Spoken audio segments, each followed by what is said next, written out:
कोई प्यार करे तो तुमसे करे, तुम जैसे हो वैसे करे। कोई तुमको बदल के प्यार करे तो वो प्यार नहीं, वो सौदा करे। प्यार में सौदा नहीं होता, और जहाँ प्यार शर्तों पे किया जाए तो वो प्यार नहीं, वो सौदा करेगा। और जो प्यार में एक दूसरे को बदलना चाहे तो वो प्यार नहीं, वो एक वक्ती जज्बा है जो एक ना एक दिन ख़त्म हो जाना है। प्यार तो एक खूबसूरत एहसास है। प्यार में तो बस एक दूसरे के लिए जीना पड़ता है। एक दूसरे की खुशी में खुश होने का नाम प्यार है। एक दूसरे के दुख में दुखी होने का नाम प्यार है।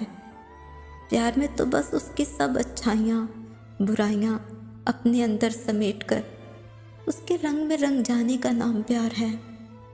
और प्यार में कभी भी सौदा नहीं होता, और प्यार कभी भी बदल के नहीं किया जाता। जो प्यार करेगा वो एडजस्ट भी करेगा। So please don't change your self.